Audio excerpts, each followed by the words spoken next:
Oke. Selamat sore. Yes, sudah ada yang online. Hai. Halo, sahabat Femina. Sekarang hari Senin. Sudah bekerja lagi, work from home. Kita akan kembali ngobrolin tentang topik boga. Suara saya masuk dengan jelas? Oke. Kalau suara saya nggak masuk, kurang jelas, putus-putus, tolong dikasih tahu ya di situ ya. Oke, beberapa teman kita yang sudah muncul. Makasih teman-teman, kita bakal ngobrolin hal yang seru banget. Kita bakal belajar selama 30 menit. Belajar, tapi belajarnya pasti seru karena ini topiknya tentang makanan. Oke. Nah, saya punya bintang tamu 2 orang. Kita akan invite mereka secara bergantian karena mereka punya brand yang sama. Tapi yang satu lagi kena lockdown di New Zealand, yang satu di Jakarta. Jadi mereka nggak bisa ngobrol berdua. Jadi kita harus gantian ya. Oke. Selamat sore semuanya. Kita ketemu lagi. Ini di Instagram Live Femina yang ke-6. Oke. Bentar ya. Saya sambil ngetik. Oke, sebentar. Kita ke-6. Hari ini kita bakal ngobrolin lagi tentang business talk bersama foodpreneur di balik brand Ikikue.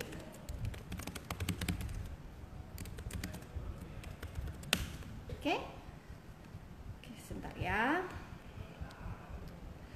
Kita hari ini berjumpa di Instagram Live Food 911. Food 911. Oke, Food 911. Kenapa 911 ya? Apakah akan ada sesuatu yang urgent, sesuatu yang butuh banget pertolongan yang akan kita obrolin hari ini? Iya. Oke, jadi ini topik yang lagi jadi obrolan banyak anak-anak di bisnis kuliner, yaitu misalnya gimana sih kalau kita mau jualan kue tradisional, tapi kita ragu gitu, apakah orang zaman sekarang akan suka dengan produknya. Nah, kita akan mengundang 2 pebisnis di balik brand Ikikue. Ikikue adalah brand yang baru berdiri belakangan ini. Ikikue ya namanya, Ikikue. Tulisannya rada unik dengan ejaan lama Ikikue, K-O-U-E, Ikikue. Jadi mereka fokus pada penjualan kue-kue tradisional.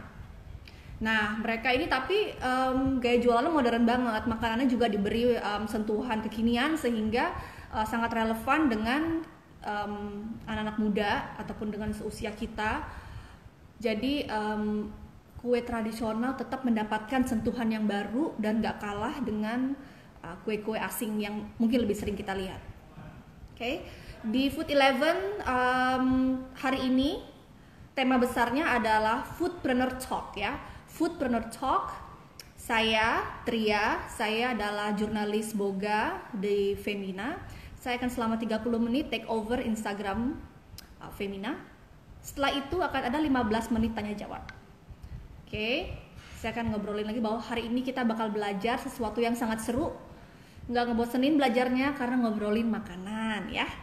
Oke, kita akan ngobrolin cara pebisnis menghadirkan produk tradisional menjadi relevan ke selera masa kini. Tahu dong sekarang kan sebetulnya makanan asing ya udah ada di mana-mana.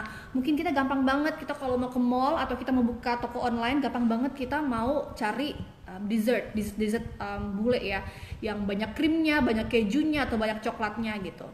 Nah, sementara tuh pastikan ini tuh selera kita sama selera orang zaman dulu tuh udah berubah banget gitu. Kalau dulu mungkin kita dulu masih sulit gitu mencari kue-kue mancanegara. Sekarang udah gampang banget sehingga selera kita itu sudah sangat berkembang orang-orang zaman sekarang. Nah, jadi kita tuh selalu punya perbandingan kan. Kalau kita beli jajanan lokal, lalu kita pasti pengen ngebandingin dengan misalnya let's say mousse atau dessert bule lain yang sering kita coba gitu. Nah, gini kita akan ngobrolin tuh gimana caranya jualan kue tradisional supaya tetap laku di kalangan milenial.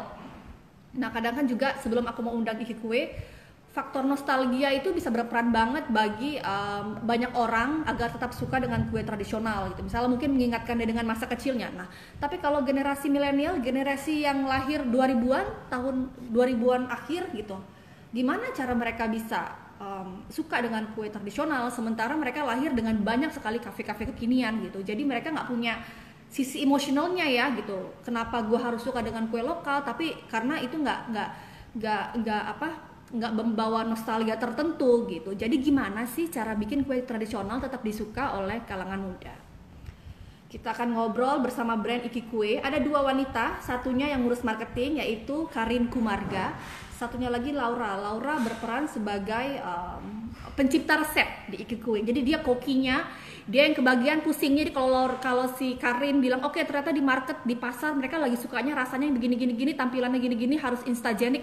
Nah, itu adalah tugasnya Laura untuk mikirin, aduh berarti gimana ya, gue harus bikin kue tradisional, gue harus kasih makeover kah, sejauh mana supaya ngena banget dengan tren sekarang gitu.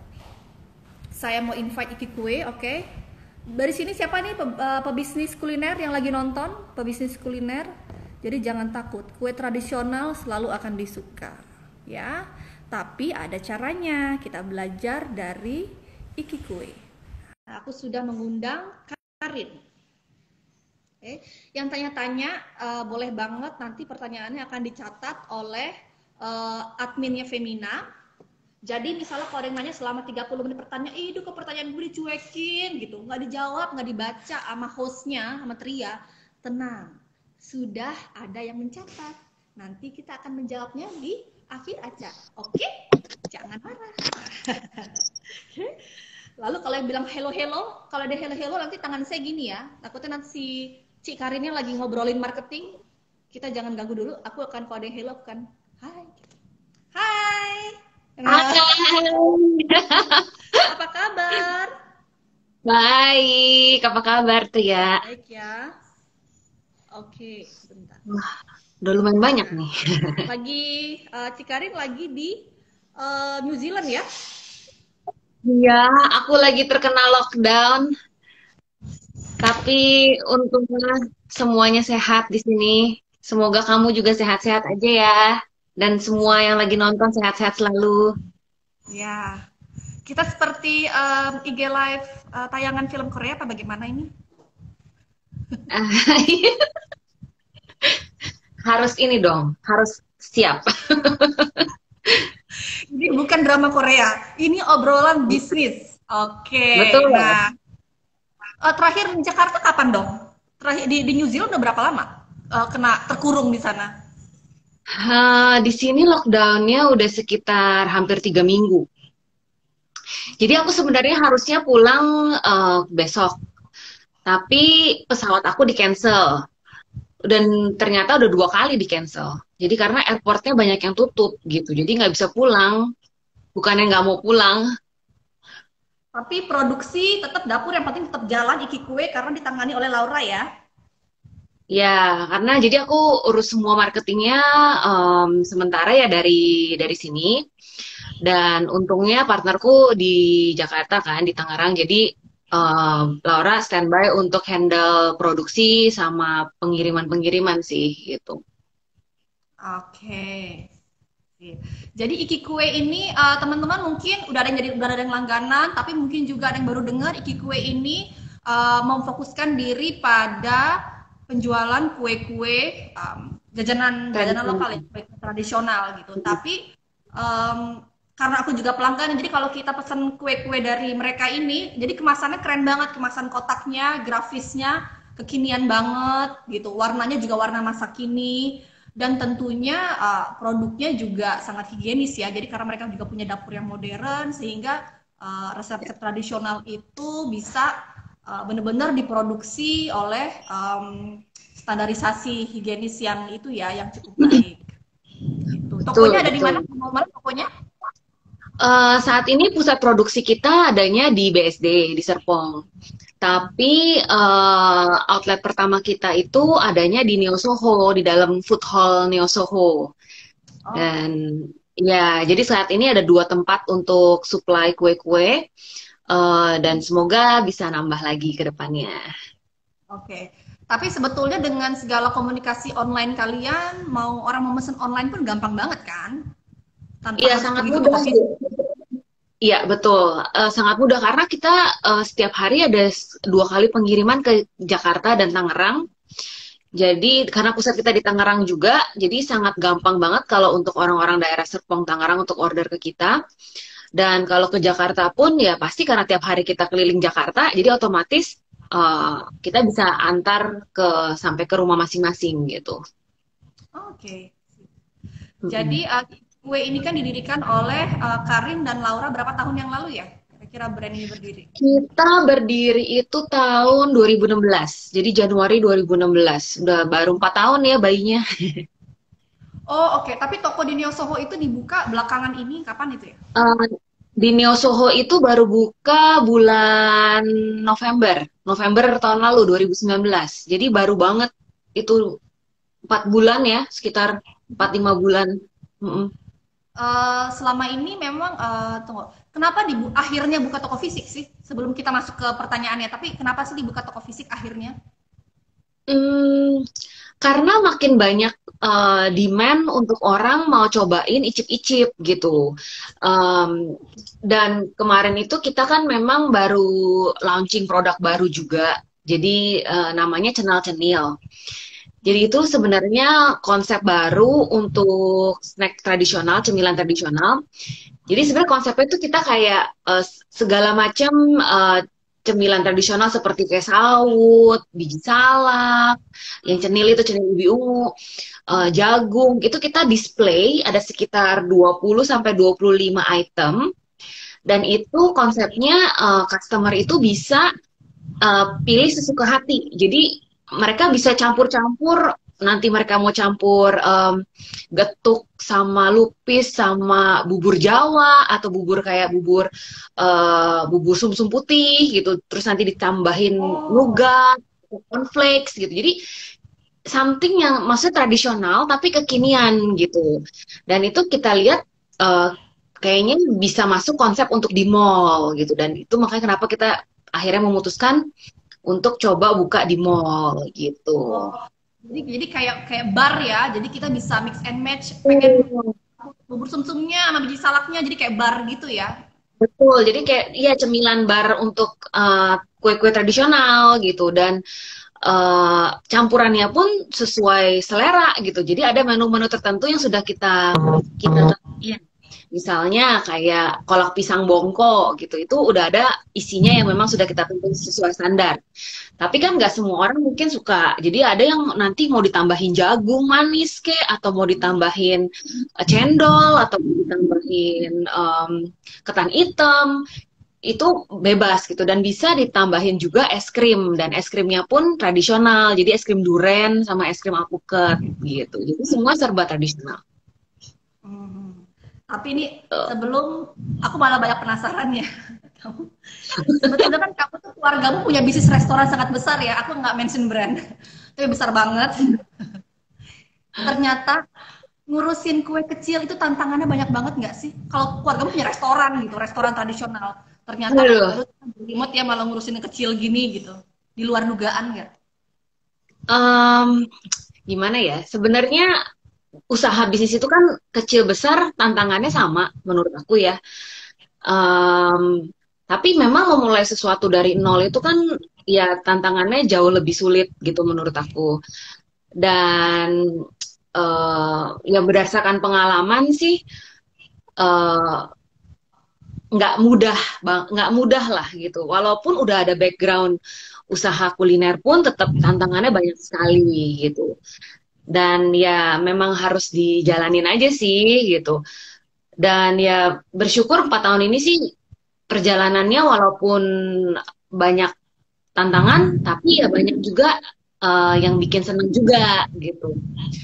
Tapi ya ya so far oke sih. Maksudnya aku sih seneng banget gitu karena terutama misalnya sampai handle Instagram gitu kadang masih kita handle sendiri gitu. Jadi dan disitulah gimana aku bisa kita bisa tahu apa yang diinginin customer gitu, apa yang komunikasi seperti apa yang bisa bisa enak dan bisa klik gitu dengan customer-customer di kue gitu dan seneng banget nih itu ditambah lagi kalau banyak teman-teman sahabat gitu ya customer-customer ini tuh ya bisa chat kita bisa review kita itu dengan benar-benar honest gitu loh.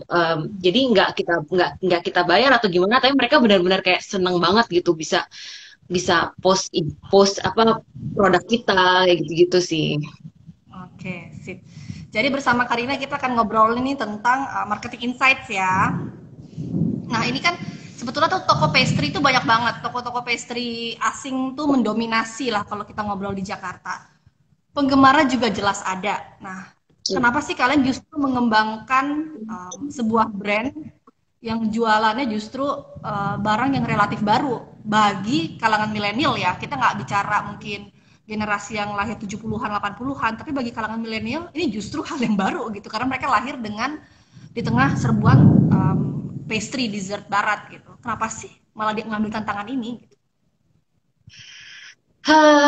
Karena kita melihat sebenarnya itu melihat potensi awalnya gitu kan, peluang usaha.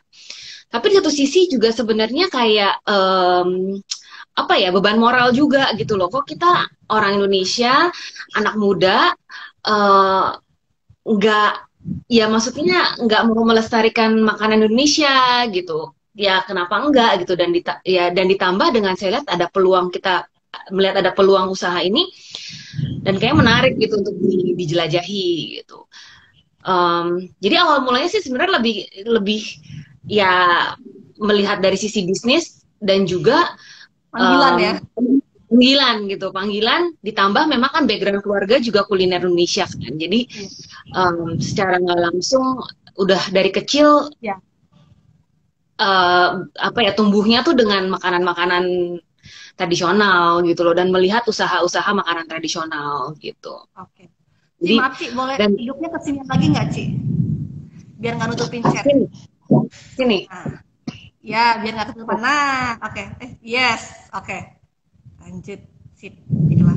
Nah, lalu banyak banget kan sebetulnya kayak toko kue legendaris di Jakarta itu ada satu dua yang sangat terkenal gitu. Tapi akhirnya misalnya mereka milih gulung tikar gitu. Kebanyakan sih kalau misalnya saya tanya sana sini, generasi penerusnya emang nggak mau ngejalanin lagi gitu. They have no clue gitu. Nah, kebanyakan alasannya apa sih kalau menurut pengamatan kamu? Pasti karena kamu kan bikin market survei dulu dong dan saingan gitu. Kebanyakan apa sih alasan yang justru yang terkenal tuh tutup gitu? Memang mungkin kurang sistem kali ya. Jadi dalam suatu usaha makanan itu sebenarnya menurut aku, apa terutama yang legendaris itu kebanyakan handle-nya itu juga tradisional gitu. Oh, Dan suatu sistem yang baik itu sangat penting gitu di usaha kuliner gitu, dan di semua usaha deh menurut saya gitu. Jadi untuk bisa sustain itu sebenarnya kita butuh sistem yang baik gitu. Sehingga ya nggak perlu apa ya, maksudnya nggak perlu saya sendiri tiap hari harus marketingin, masak juga, handle semuanya itu sendiri gitu. Jadi memang kita butuh tim gitu loh untuk membangun usaha kuliner ini gitu. Dan kadang mungkin yang banyak usaha zaman dulu itu mereka lebih maunya handle semua sendiri gitu kan. Jadi tidak nggak percaya sama orang, sama timnya gitu, sehingga ya lama-lama semakin tua ya capek gitu kan. Iya. Dan akhirnya Karena mungkin generasi bisa penerusnya nggak ditatar ya untuk betul. berada di dalam bisnis itu sendiri gitu. Betul. Dan nggak ada timnya mungkin yang dibangun untuk bisa melanjutkan juga gitu. Oke. Nah, kalau kita kan taunya kan kalau kue tradisional orang sering belinya buat arisan dong ya. Sering buat Ya, arisan atau buat istilah untuk pesta-pesta acara khusus lah gitu kan. ya, Tentunya cita-citanya adalah pengen jajanan tradisional itu jadi cemilan di rumah kan gitu tanpa kita harus nunggu momen khusus gitu. Nah, gimana sih cara kalian mengkomunikasikan agar produk kalian tuh terlihat sangat kekinian gitu? Karena mungkin misalnya kalau kayak di Instagram aja, misalnya paling mudahnya segala grafisnya udah modern banget gitu. Nah, gimana supaya mungkin look makanannya juga nggak jadul banget gitu? Apa sih strategi yang kalian lakukan supaya jadi anak muda tuh, aduh, gue pengen nyemil ini deh di rumah? zaman sekarang kan zaman digital ya, udah pasti foto produk itu menentukan banget, Tria. Jadi menurut aku dari segi uh, foto produknya dan segi produknya sendiri itu ya kita, saya sama partnerku itu tuh kita inovasi terus gitu. Gimana supaya looknya itu modern gitu, nggak jadul, nggak kuno, tapi masih bikin orang tuh kepengen coba gitu. Terutama di Instagram sama di digital social media gitu. Dan so far kalau dilihat dari Instagram kita sih foto-foto makanannya pun menurut aku cukup kekinian gitu. Jadi nggak yang jadul banget gitu. Dan terutama sebenarnya yang harus lebih ditekankan sih uh, professional kitchen kita sih gitu. Gimana sistem penanganan makanan kita gitu. Higienisnya gitu. Karena uh, jajanan pasar kue tradisional itu kan identik sama makanan pasar kan yang kadang orang kok apa ya konotasinya tuh nggak bersih atau ya namanya makanan di pasar gitu kan. Nah, gimana kita bisa mengkomunikasikan ke customer bahwa yang kita bikin ini benar-benar sesuai proses proses yang benar gitu dan higienis gitu. Iya. Kalian juga mau melepasin kata-kata kalian kayaknya memang kurang menyukai, menghindari penggunaan kata-kata pasar ya, jajanan pasar ya. Itu juga yang Betul. bahasa yang kalian pilih gitu. Betul, karena sekarang kita lebih lebih suka pakai sebenarnya kue tradisional gitu, karena memang lebih lebih lebih bisa apa ya mencakup banyak lah gitu. Ya, Kalau ya, jajanan pasti kan kadang kesannya nggak ini ya, walaupun ya ya, tetap kita kadang juga bilang jajanan pasar gitu. ya, ya, ya. Dan sebetulnya nggak semua kue tradisional itu masuk ke pasar kan, banyak banget hal-hal Betul, lain yang dijual betul, yang betul, di pasar. Gitu. betul, Lalu juga sebetulnya berarti kan kalian ini harus kerjanya ekstra keras banget ya. Karena mungkin kalau brand kalau yang ngejual kue-kue barat nggak usah diomongin ini dibuat dari bahan apa justru mereka udah tahu oh ini dari ini gitu. Jadi kalian sebetulnya betul. kerjanya harus ekstra keras ya lebih dong dibanding kue-kue mancanegara ya. Strateginya apa aja sih yang kalian harus kayaknya ekstra 2 kali lipat gitu? Em, di segala sisi sih, karena dari jelasin kuenya aja, itu kadang pertanyaan-pertanyaan apa ya customer-customer itu tuh cukup unik-unik gitu kan, dan menjelaskannya tuh juga nggak mudah gitu. Dan apalagi dari istilah-istilahnya gitu. Kadang satu kue aja istilah di Jawa sama di Oh iya, Sumatera agak beda gitu kan. Jadi ya harus rajin-rajin kita selalu baca, research gitu. Karena kadang kita bilang ini kue ini, nanti orang iya, lain mikirnya oh ini kue itu gitu kan gitu. Jadi dia harus tahu gitu. iya sih, Dan bener. Maksudnya ya kayak kue kita aja sama kue Malaysia banyak yang sama gitu, tapi sebutannya beda iya, gitu kan. betul. Gitu. Jadi dari segi uh, kita harus mendalami kue ini sendiri juga udah jadi tantangan gitu. Dan ya gimana mengkomunikasikannya juga gitu dan memilih nama-nama kadang yang orang bisa lebih oh kalau kita kasih nama ini udah bisa nangkep lah bayangannya kira-kira kue ini kue apa gitu. Iya, iya. Lalu kalau kan kemasan kalian kan selalu lucu banget ya, maksudnya keren. Bahkan kalau kita mau jadiin kayak gift box pun bisa gitu. Kita mau ngasih hadiah kue tradisional, iki kue gitu kan, udah kotaknya udah keren banget gitu. Nah itu kan sebetulnya kemasan itu kan termasuk branding gitu. Jadi memang kalian memberikan perhatian yang sangat besar terhadap kemasan ya. Emang karena sering lupa dipikirin ya sama penjual kue tradisional lainnya kan. So kayaknya ya udah kotaknya biasa aja gitu. Cuman kue yang dijual, penting kuenya enak. Padahal sebetulnya kalau di zaman sekarang kita nggak cuma ngomongin rasa ya gitu. Betul. Kemasan kalian gimana sih? Karena Berapa lama betul. ya gitu? Kita memikirkan branding ini benar-benar serius gitu. Kita ada tim desainnya juga gitu, yang memang support kita dari segi desain grafis. Dan karena zaman sekarang, menurut saya jual makanan itu nggak hanya enak aja gitu, tapi ya penampilan itu juga penting gitu. Jadi uh, kita tuh biasanya dalam launching sebuah produk itu butuh waktu lumayan lama itu untuk mikirin brandingnya gitu dan packagingnya seperti apa gitu. Dan ya gimana bisa satu packaging ini bisa kita kembangin lagi untuk produk-produk yang lain gitu. Jadi em, ya banyak, maksudnya bisa take sampai 1 sampai 2 bulan sih untuk kadang mikirin ininya aja gitu. Jadi makanya nggak bisa kadang launching bikin kue A dalam seminggu kita jual gitu. Kadang itu agak-agak juga gitu. Yes. Oke. Sip. Emang berarti kan ada berapa tipe ukuran kemasan sih? Kemasan, kalau kita kemasan banyak banget. Jadi ada kemasan kita tuh ada nampan, which is ya kue nampan box kita itu ada 3 ukuran. Ukuran 25, ukuran 60, ukuran 100 gitu. Tapi kita juga ada kemasannya di tampah. Jadi semua makanan produk-produk kita yang di atas tampah gitu. Jadi kayak tumpeng sawut gitu, itu biasanya yang kuantitinya lebih besar gitu untuk pesta. Lalu ada kotak juga, jadi snack box itu kan bentuknya ya kecil gitu box kita. Lalu ada tumpeng mini, jadi tumpeng mini itu yang di cupnya tuh yang kecil gitu, jadi tumpeng tapi untuk personal gitu. Nah itu kan, nah jadi banyak banget packaging kita tuh sebenarnya bervariasi banget gitu. Dan ya dari beberapa packaging ini kita variasiin lagi produk-produk yang bisa kita kembangin gitu. Oke. Nah, berarti kan kalau soal kemasan tuh tadi udah terjawab bahwa kalian tuh mikirin itu sebagai unsur yang sangat penting. Menurut kamu kelemahan apa lagi sih yang banyak dimiliki oleh mereka-mereka ini yang jagoan bikin kue tradisional gitu dan kalian berusaha untuk tidak melakukan hal tersebut gitu di brand Iki Kue?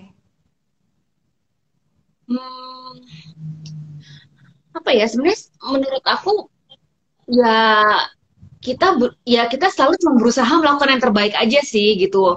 Kadang namanya usaha pasti kita melakukan kesalahan, kita banyak melakukan apa ya mungkin hal-hal yang ya sebenarnya sambil coba-coba gitu, sambil menyelam minum air juga gitu. Jadi ya tapi berdasarkan pengalaman kita sih tetap konsistensi untuk membangun brand ini, lalu juga konsistensi untuk ya membesarkan nama Eki Kue, konsistensi untuk produksi kita gitu, biar produknya selalu stabil, rasanya selalu sama, komposisinya benar, nggak kadang orang customer pesen hari ini asin besok manis gitu kan. Jadi maksudnya ya hal-hal seperti itu sih yang kita berusaha untuk selalu dijaga gitu. Oke. Nah, ini pertanyaan terakhir nih sebelum kita pindah ke Laura ya untuk soal ngobrolin kue-kuenya. Gimana sih sejauh ini perkembangan Iki Kue dengan kalian terus gencar banget gitu, kalian ngurusin Instagram kalian gitu, lalu juga kalian menggandeng ya melakukan endorsement gitu ke beberapa influencer gitu, dan juga produknya juga makin variatif. Perkembangannya apa sih, mengarah ke yang kalian inginin nggak? Kita sih bersyukur banget ya Iki Kue ini maksudnya bisa sampai di tahap ini karena jujur aja kita tuh banyak mendapat support dari sahabat-sahabat Iki Kue gitu. Dan kadang kalau dilihat dari follower Iki Kue itu sebenarnya 80% itu anak muda. Jadi follower kita itu usia 25 sampai 40 tahun gitu loh. Itu 80% dari follower Iki Kue dan yang biasanya order juga gitu. Dan ditambah lagi untuk endorsement itu sebenarnya kita tuh banyak disupport sama ya influencer-influencer, artis-artis gitu yang memang mereka pun punya hati untuk mau ngebantu kita ngembangin kue tradisional ini gitu. Jadi semuanya maksudnya berjalan secara natural ya, mereka suka ya mereka ngepost aja gitu ya. betul, organik gitu. Jadi kita nggak ya maksudnya maksa atau kita keluarin budget yang besar banget gitu. Karena memang kita pun budget marketingnya limited juga kan gitu. Nggak mungkin kita bisa bayar semua artis terus kayak endorse ini gitu. Tapi memang banyak ya artis-artis ini dan influencer-influencer ini mereka pun tergerak gitu kan. Mungkin yang melihat kualitas kue kita juga dan memang mungkin mau coba gitu. Jadi ya banyak disupport juga gitu. Dan juga ya terutama customer-customer ini loh gitu yang benar-benar uh, dengan sukarela mau ngepost gitu produk-produk kita, mau share ke teman-temannya gitu, dan jadi customer yang bisa kayak jadi sahabat lama-lama gitu. Jadi kadang kita buka buka outlet baru di New Soho tuh bisa didatengin gitu karena udah ngikutin kita dari awal banget gitu. Jadi itu tuh yang kadang bikin semangat gitu loh untuk kita terus berkembang gitu dan kita terus bisa melayani gitu. Yes, oke, sip lah. Thank you banget ya, Cikarin, untuk kita tadi udah ngobrolin semua tentang marketing insights-nya, gimana sih Ikikue menjalankan bisnisnya.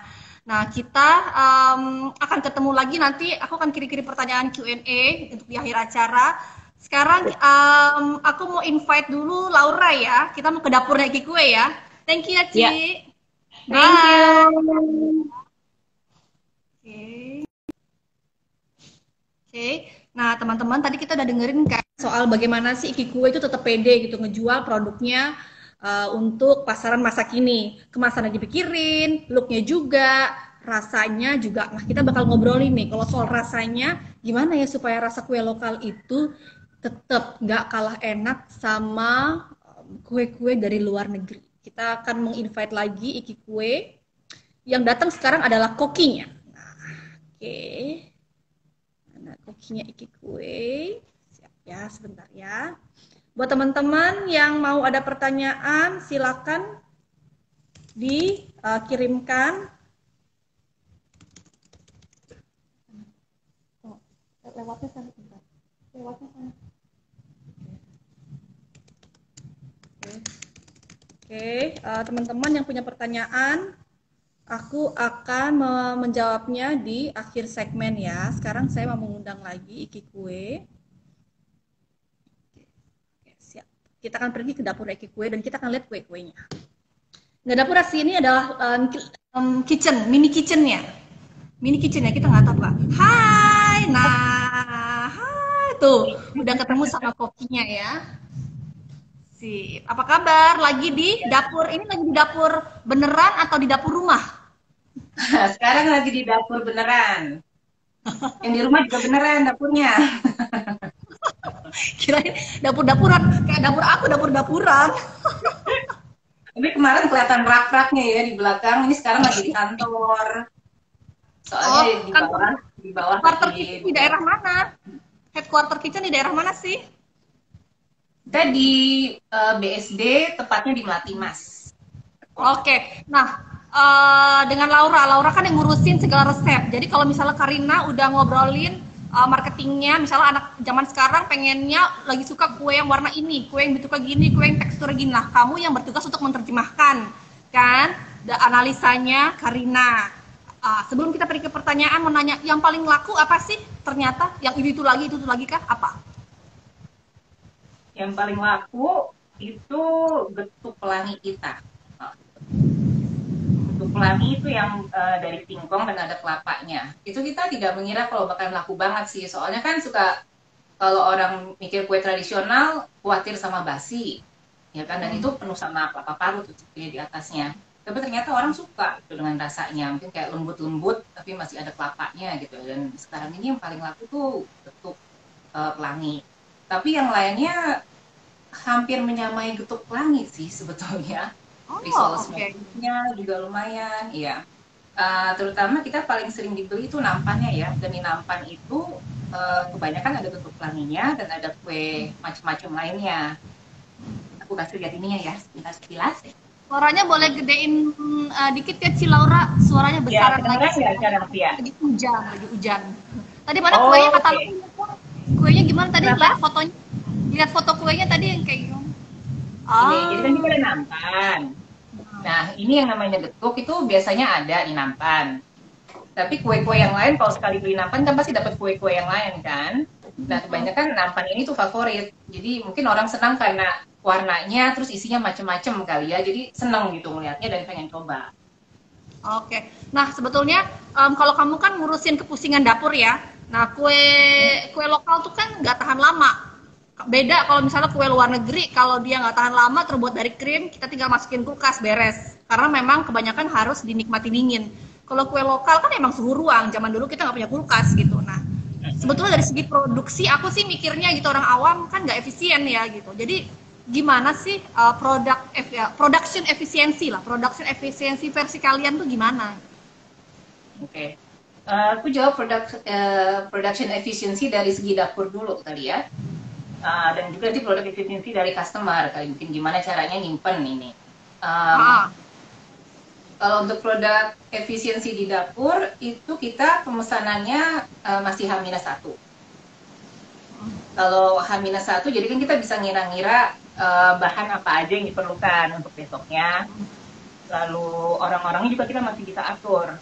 Karena pemesanannya H-1, jam 5 kita tutup. Nah, jam 5 itu justru saat-saat sibuknya kita ngatur orang untuk malam.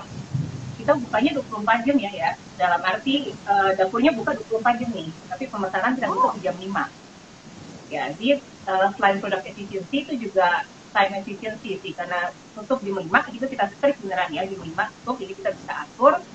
Malamnya masih ada yang kerja, jadi ruangan juga efisien nih kita pakainya di sini. Jadi nggak banyak orang yang kerja dalam waktu bersamaan, tapi ruang yang sama itu pagi, sore, dan malam itu juga kepakai. Nah, dari segi bahan itu kita nggak buang banyak, ya kan? Karena kita lihat besok pemesanannya apa, bahannya ini kita cukupi, paling lebih dikit nggak apa-apa, ya, efisien di situnya. Nah, kalau misalnya dari segi customer-nya, memang kita tidak bisa menghindar dari kalau misalnya kue tradisional kita ini tidak pakai bahan pengawet, berarti dia tidak tahan lebih dari 12 jam ya.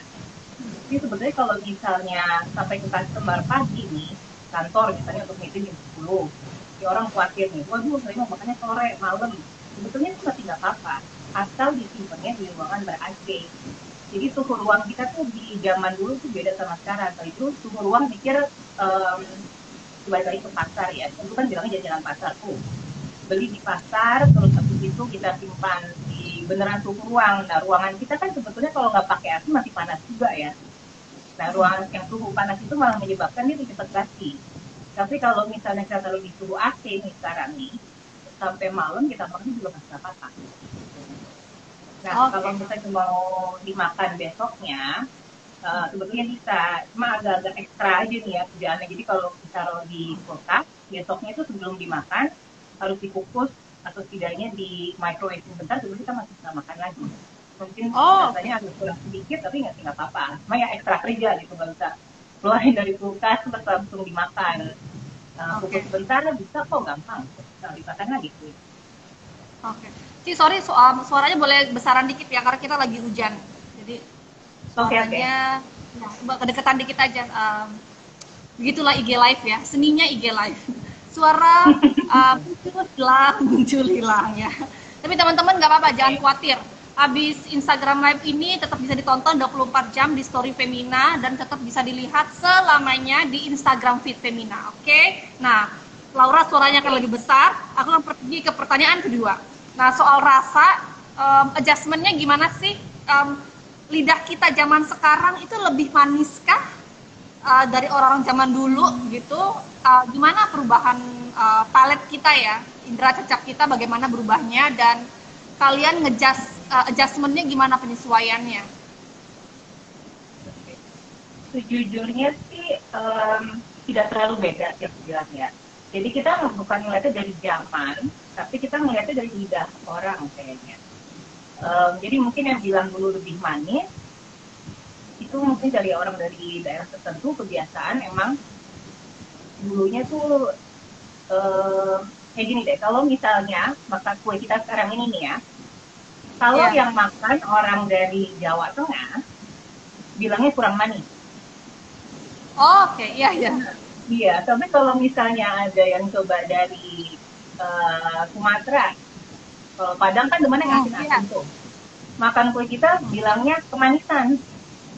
Jadi kayaknya dari selera orang sih, kita ngeliatnya bukan dari zaman gitu. Kan karena lidahnya kan udah kebawa dari ya ibunya dulu masaknya biasanya gimana. Nah, terus lidahnya kebiasaan dengan rasa seperti itu, nyobain kue kita, komentarnya bisa beda-beda. Nah, karena itu kita mengolah resepnya itu diusahakan ya kita ambil pertengahan deh, soalnya nggak semua selera bisa kita ikuti. Ya kan, jadi Iya. kita ambil yang tengah, jangan terlalu Iya. manis, jangan terlalu asin. Udah kedengeran Lalu? nggak ya sekarang? Lebih jelas nggak suaranya? Kedengeran dikit. Tadi aku udah ngajak teman-teman sahabat Femina untuk pakai earphone, mungkin suaranya biar lebih jelas suara Laura ngobrol. Oke. Lalu pertanyaan selanjutnya nih kan, kalau zaman sekarang tuh anak muda itu kalau dia mau beli kue gitu, apa sih yang jadi pertimbangan dia? Rasa, looknya apa aja sih? Look sih pasti sih ya. Dan seperti tadi Karina bilang, kita tuh banyak marketingnya tuh lewat IG. Nah, kalau dari IG itu yang pasti kelihatan pertama itu fotonya. Yang jelas tuh pasti looknya duluan, itu udah pasti. Nah, dari look itu dia nyoba dong, beli. Kita itu coba, nah rasanya cocok, langsung balik lagi. Ya. Gitu. Kira gitu ya. Sip. Nah, kamu lagi ada contoh nggak sih kue tradisional di sini bisa liatin ke kita gitu yang bener-bener mungkin looknya udah baru gitu, mungkin berbeda dengan yang kita suka lihat zaman dulu. Ini sudah saya sediakan di sini, jadi bisa dilihat. Bentar ya, aku arahin dulu. Nah, ini Wow. itu kue bubur Jawa kita. Nah, dan kita sekarang mau buatnya kan lebih ke arah kekinian ya. Jadi kita mau rasanya itu otentik. Rasa kita jadi nggak terlalu beda dari zaman dulu deh kita bilang. Tapi penampilan itu seperti kekinian. Nah, sendi ini sebetulnya kekinian dan masih agak tradisional. Ya. Oke. Nah, di bubur Jawa ini ada macam-macam, ada bubur ketan hitam, ada bubur kacang hijau, ada bubur sumsum. Nah, sekarang aku mau perlihatkan bagaimana packaging kita kalau misalnya dibuat lebih kekinian lagi. Jadi orang kayak seneng gitu lihatnya. Nah, nih, tada. Wow. Wah. Ini yang tadi Karina bilang, kalau misalnya di Neo Soho, sekarang ini orang bisa milih mau makannya apa.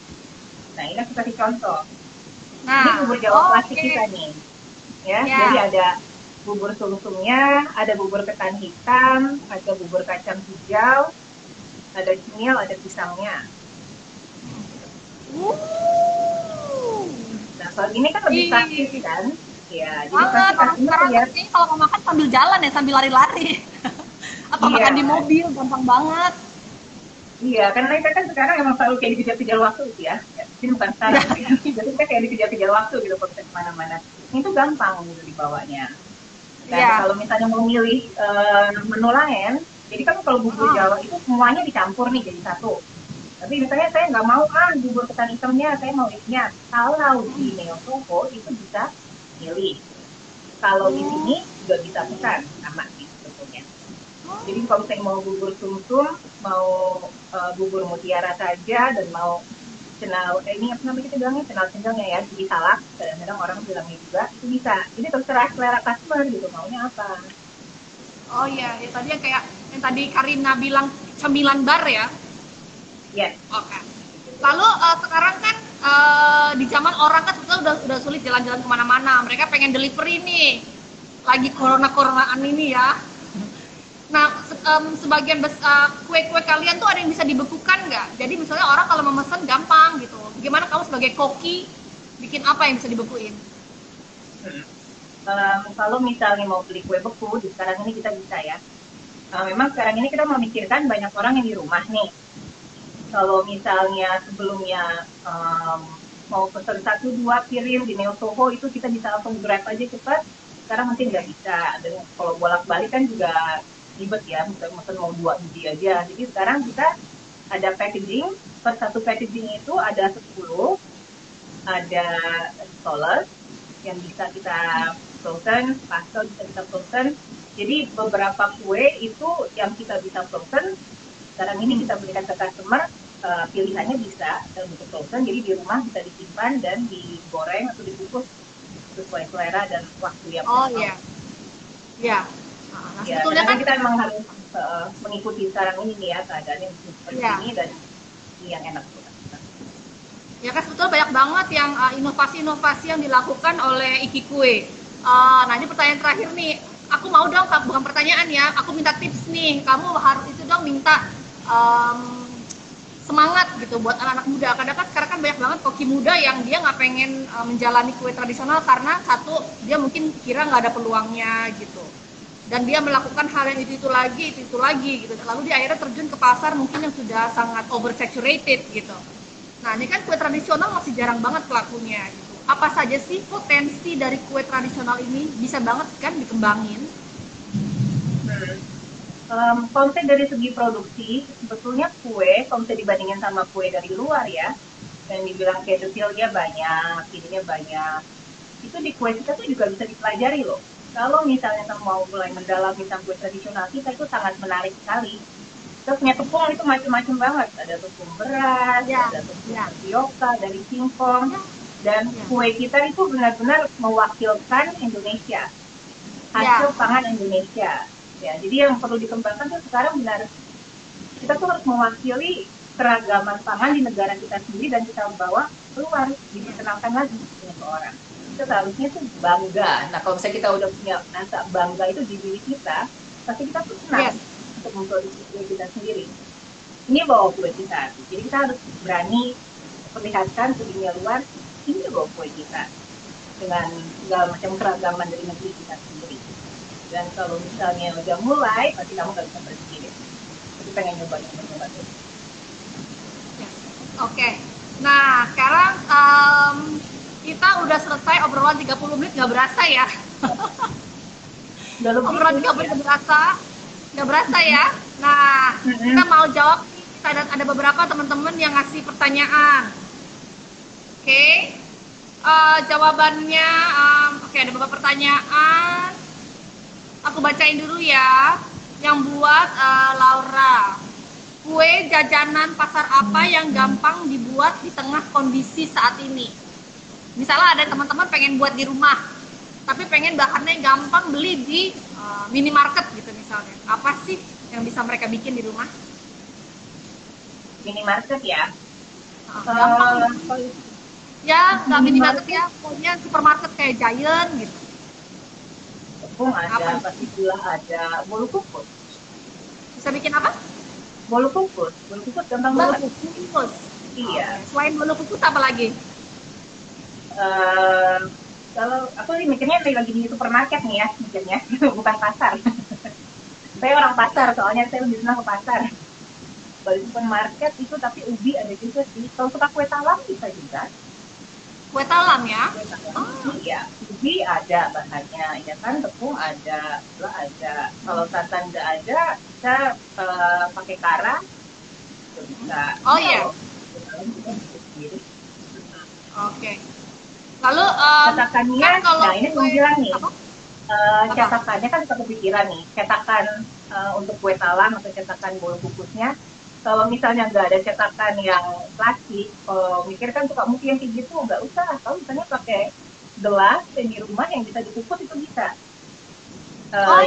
Yang gelas keramik, ya kan? Malah jadi dapat modal baru lagi bentuknya. Kalau kamu punya cetakan kue apa, loyang itu di rumah, kamu cetak sendiri, jadi kue talam. Yang kekinian, beda, bentuknya beda dan biasanya malah lucu jadinya tuh. Itu ada yang malah bilang, iya kalau belanja di pasar juga nggak apa-apa mbak, bahan pasar. Justru kalau kita ke pasar malah bisa bikin yang macam-macam lagi ya, karena lebih banyak bahannya, daun suji segala macam ya kan, gula merah. Iya. Nah, ada pertanyaan nih Laura, pertanyaan produk. Kan kalau kue tradisional tuh harusnya kalau ketika diantar kita makan langsung ya, di suhunya suhu hangat atau dingin. Nah, ada tips nggak agar hantaran bisa langsung dinikmati? Ini mungkin pertanyaannya, gimana sih cara kalian ngasih tahu ke pelanggan, misalnya kalau ada kue yang harus dinikmati langsung, cara ngasih taunya gimana? Apakah ada kayak disclaimer gitu atau gimana? Iya, di disclaimernya ada, dan customer kita itu maksudnya customer service kita itu sudah infokan sebelumnya sih biasanya. Jadi kalau misalnya misalnya pelanggan nih pernah pesan ke pelanggan Niki Kue, pasti tahu kalau misalnya kita pasti tanya mau sampai jam berapa, mau dikonsumsi jam berapa. Itu bisa kita selalu tanyakan pada saat memesan. Jadi pada saat sebelum memesan itu biasanya customer sudah tahu, oh iya bakal segini, nyampainya jam segini, terus abis itu dimakannya jam segini masih nggak apa-apa ya. Jadi sebelum pesan tuh mereka sudah harus kita infokan dulu, jadi mereka senang dan tenang juga kan. Pesan, oke ini kue pasti aman di sini, dan itu kita pastikan dari sini. Dan hotline-nya Iki Kue itu juga selalu responsif ya, kayak menjawab ya, karena aku pernah nanya langsung dijawab gitu, cara-cara penyajiannya. Iya. Gini. Nah, ada pertanyaan dulu nih buat Karin ya. Pertanyaan buat Karin tadi, gimana Iki Kue melihat persaingan dari brand-brand di luar sana? Jawabannya dari Karin adalah penting untuk membangun brand image gitu. Itu brand image itu termasuk kualitas produk, packaging, dan marketing yang harus inovatif dan kreatif ya. Oke. Lalu lalu pertanyaan dari jawaban dari Karin juga adalah agar Iki Kue bisa bersaing dengan brand-brand di luar sana adalah kepercayaan diri bahwa yang dijual adalah produk Indonesia. Jadi lebih long lasting ya, lebih sustainable gitu di hati pelanggannya. Nah, lalu ada pertanyaan lain lagi untuk Karin tadi, gimana sih cara Iki Kue supaya nggak lay off banyak pegawai karena di tengah pandemi di saat ini? Jawaban dari Karin adalah tetap semangat jualan. Tuh, ya kan, biar tertular gitu kan, semangatnya bener ya. Kalau ini harus berbagi semangat. Lalu dan di saat corona ini Iki Kue launching kue-kue tradisional dalam bentuk beku tadi yang Laura bilang ya, supaya tetap bisa nyemil gitu dan karyawan tetap aktif dan bisa bekerja ya. Oke, pertanyaan ya, sebetulnya beberapa pertanyaan berkaitan dengan marketing ada sih beberapa, cuman aku pilih terakhir ya. Untuk Karin, di tengah kondisi saat ini gimana ngakalin marketing agar orang tetap beli? Nah, jawaban dari Karin adalah tadi promo nggak usah terus-terusan gitu, karena nanti customer malah bosen dan nggak mau beli lagi gitu. Harus dan juga tetap harus kreatif dari segi digital, sosial media, dan dari segi desain juga, dan juga dari segi influencer. Yang pasti produk harus konsisten, yaitu yang difoto cakep, yang nyampe di rumah juga enak tuh ya. Oke ya, semoga ya teman-teman bisa dengerin ya tadi ya jawaban dari Karin. Nah, aku ada pertanyaan terakhir nih buat Laura. Oke, pertanyaannya tentang produk. Kan kue tradisional itu punya resep baku ya, turun-temurun. Ya kurang lebih itu aja bahannya. Gimana sih cara kamu belajar mencari inovasi itu? Kamu nguliknya kemana aja? Surveinya, belajarnya gimana? Kita lihat dari bahan yang ada, lalu kita coba-coba sih. Kita banyak-banyak nyoba sih emang sekarang ini ya. Jadi kan seperti tadi aku bilang, kalau misalnya ke pasar itu banyak sekali bahan-bahan yang sebetulnya kita lihat tapi kita nggak pernah beli kadang-kadang. Karena kadang-kadang kita beli atas dasar kebiasaan, ya kan, saya maunya ini. Nah, kalau misalnya diperhatikan, sebetulnya ada bahan-bahan di situ yang kamu suka lihat tapi jarang beli, jarang nyoba. Ya. Nah, gitu kita coba, kita olah. Oke, siap, baiklah. Oke, nah ada banyak banget nih pertanyaannya teman-teman. Nanti Instagram ini akan di-share di Instagramnya Femina. Jadi kalau mau ada pertanyaan boleh di-tag ke Iki Kue. Jangan lupa 24 jam di story Femina dan setelah itu akan bertahan selamanya di Instagram feed Femina. Oke, karena waktunya sangat terbatas nih, Laura dan Karin, terima kasih banget untuk obrolan bisnisnya dan tentang tipsnya gimana sih supaya tetap bisa percaya diri jualan kue lokal dan tetap bisa bersaing dengan marketing yang modern. Gitu. Oke, jadi teman-teman kalau mau pesan Iki Kue masih bisa banget ya, frozennya bentuk frozennya masih bisa ditanya banget ya. Masih bisa dipesan ya. Oke, sip lah. Thank you Laura untuk obrolannya dari dapur Iki Kue. Kita sampai ketemu lagi. Ya, thank you banget Ria atas kesempatan. Terima kasih ya. Aku selalu memesan Iki Kue, kue-kuenya yang enak selalu menemani di rumah aja. Customer sejati. Bye-bye. Thank you. Bye. Oke. Nah, tadi obrolan kita sangat singkat dan semoga juga useful. Memang udah lupa waktu ya, ternyata kita udah lewat 45 menit lebih dikit. Oke, sudah habis waktunya untuk Food 911 hari ini. Hari Rabu saya akan kembali ngobrol di Instagram Live. Temanya tentang apa? Ada judulnya sebentar lagi bakal dibocorin sama Femina Magazine, oke? Stay tune, lihat promonya di Instagram Femina. Mau ngobrolin apa sih soal dapur? Silakan juga tinggalin komen di feed-nya, oke? Sampai jumpa. Untuk teman-teman yang pertanyaannya belum sempat kejawab, nggak apa-apa, taruh di IG feed-nya Femina ya. Dan jangan lupa tag untuk @ikikue, oke? Sampai ketemu, sehat-sehat selalu teman-teman. Dan jangan lupa tetap menikmati jajanan tradisional Indonesia. Bye!